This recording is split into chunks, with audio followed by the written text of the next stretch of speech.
Tallulah, the Tooth Fairy CEO, and the Corona Challenge by Dr. Tamara Pizzoli, illustrated by Cynthia Barrera. The life of a tooth fairy is a busy one indeed. Pickups, deliveries, more math than most people like to deal with, a hectic travel schedule, not to mention the night shift. It's all in a day's work. But for Tallulah, the Tooth Fairy CEO, busy is just another term for business as usual. Tallulah's team of tooth fairies was consistently impressed at the ease with which she approached problems. Over the years, Tallulah's motto remained the same. If you stay ready, you don't have to get ready. But nothing, absolutely nothing could have prepared Tallulah for the upheaval that was on its way. The first sign of trouble came with a phone call from her great cousin Aurora in Italy. Tallulah was fresh off her plane and hiking at high altitude, so the connection was choppy. All she could make out was Aurora's urgent pleas for Tallulah to have her elderly fairies stop working immediately. What? Tallulah frowned. She returned to her house and turned on the news. There it was, some version of the truth in 3 colors: red, green, and blue. That evening, Tallulah kept her standing hair appointment at Savannah's salon. A new virus, known both as COVID-19 and the coronavirus, was the talk of the hair salon. It seemed that many people were getting sick, and very quickly. With so much chatter, it was hard to separate fact from fiction. News spreads fast, but the virus was spreading faster, and Tallulah's company, Teeth Titans Incorporated, began experiencing a remarkable amount of problems. There were reports of fairies failing to show up, monies not being left, and teeth not being collected at all. Tallulah decided to troubleshoot some possible solutions. She ordered protective gear for all tooth fairies, but a global shortage of face masks and gloves meant some fairies were without proper protection. "We'll just have to make do with what we have," Tallulah told her team, but there were still some objections. "So, you mean to tell me you want me to show up dressed like this at night to folks' houses?" By Tallulah. "Ladarius, hear me out." And then came the biggest change. To keep the number of sick people as low as possible, the government is ordering everyone who is not an essential worker to stay at home. If you must go out, face masks and gloves are mandatory, and you can forget going to your grandma's house.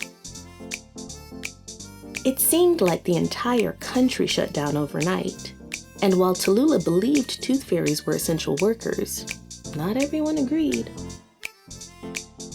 Everyone had an opinion. Just think of all the kids who will be disappointed if the tooth fairy is a no-show. They'll get over it. I mean, Tallulah is the tooth fairy, not Santa. Tooth fairies are essential workers. Tallulah decided to dial up someone who she thought might be in a similar situation: Santa. She reached him while he was in full, relaxed, and unbothered mode on vacation. "Jerome, how's the North Pole handling all of this?" It's our off season, so we haven't been hit that hard. But I did get a job application from one of your former fairies. Would you recommend hiring Ladarius Bogey?" The pressure was really starting to get to Tallulah, and her team tried every solution they could think of. Daytime delivery seemed like an easy fix, but fairies were too often mistaken for visitors of another sort. "Nobody's home." "Ma'am, I'm a tooth fairy. I can see you." "I've got it," exclaimed Tallulah one evening. "We'll just go digital. Kids can just send in a selfie showing their snaggle teeth, and we'll mail them the money." But that plan fizzled almost as quickly as it was hatched, when a clever kid named Chloe claimed to have lost 10 teeth in one night and requested a payment of $200 from Teeth Titans Incorporated. Tallulah was really at her wit's end. Not finding a solution fast meant real trouble for Teeth Titans Incorporated and tooth fairies around the world. That night, not knowing where else to turn, Tallulah suited up and went to work.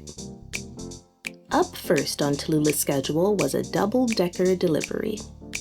The Addams twins had lost their two front teeth on the same day.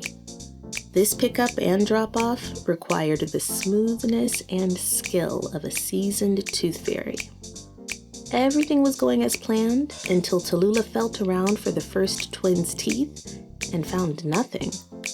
She lifted her protective splash shield, put her maximum strength fairy spectacles in focus, leaned in, and that's when the worst happened. Twin number 1 coughed in her sleep, and a sputter of saliva landed right on Tallulah's face.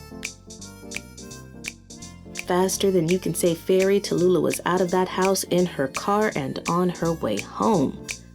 It was the first time in the history of her being a tooth fairy that she hadn't taken a tooth. Welp, Tallulah sighed. I've given it my best. I've given it my all.